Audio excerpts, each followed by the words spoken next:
Yo internet, Zeal here. I've just finished a stop motion music video for the band Virtual Proximity, and the clip was made using a mixture of projection mapping and stop motion animation. It looks a bit like this.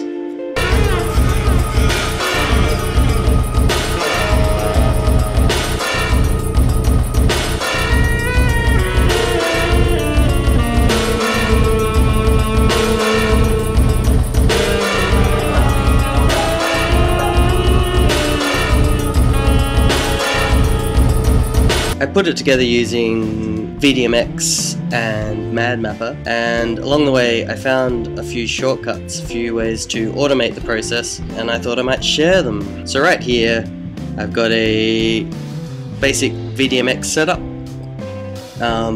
This little man running across the screen, and I'm piping that into MadMapper and mapping it onto this little box here.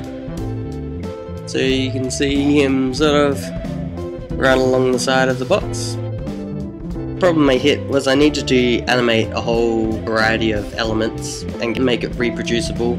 The solution I found was to hook everything up to a single LFO. So right here, this ramp LFO, this is driving the playback of the running man.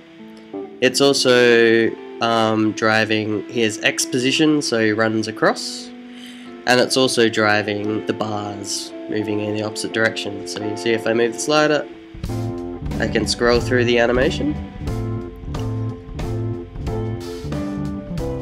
For the first couple of shots, basically what I did was, say I knew I wanted this shot to be 4 seconds long, and I knew I was going to be animating at 10 frames a second. I'd set the length to 40 seconds, and I'd go from the beginning, and I'd take a photo, I'd hit forward, take another photo, hit forward, take another photo, hit forward, and it was pretty tedious. So what I ended up doing was creating another LFO,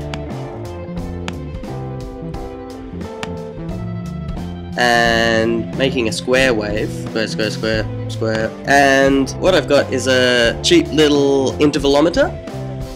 Is that right? Intervalometer. Yep.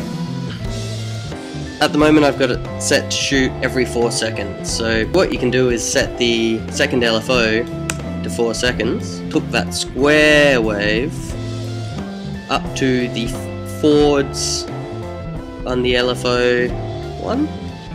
That forwards button is going to skip the LFO by 1 second every time it's hit.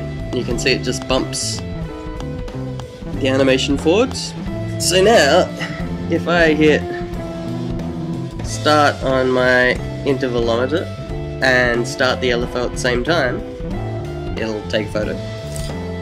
Then it'll skip to the next frame. Then it'll take a photo. I'll skip to the next frame.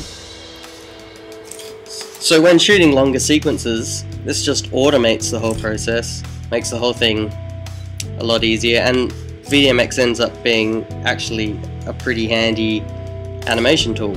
It also lets you use stills instead of video, which means you can use long exposures and do all sorts of other things, I imagine, that I haven't thought of, and then also end up with a higher than HD resolution video at the end.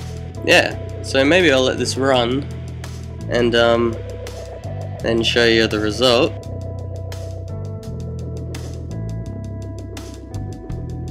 And there you have it. That's stop motion projection mapping using VDMX and MadMapper.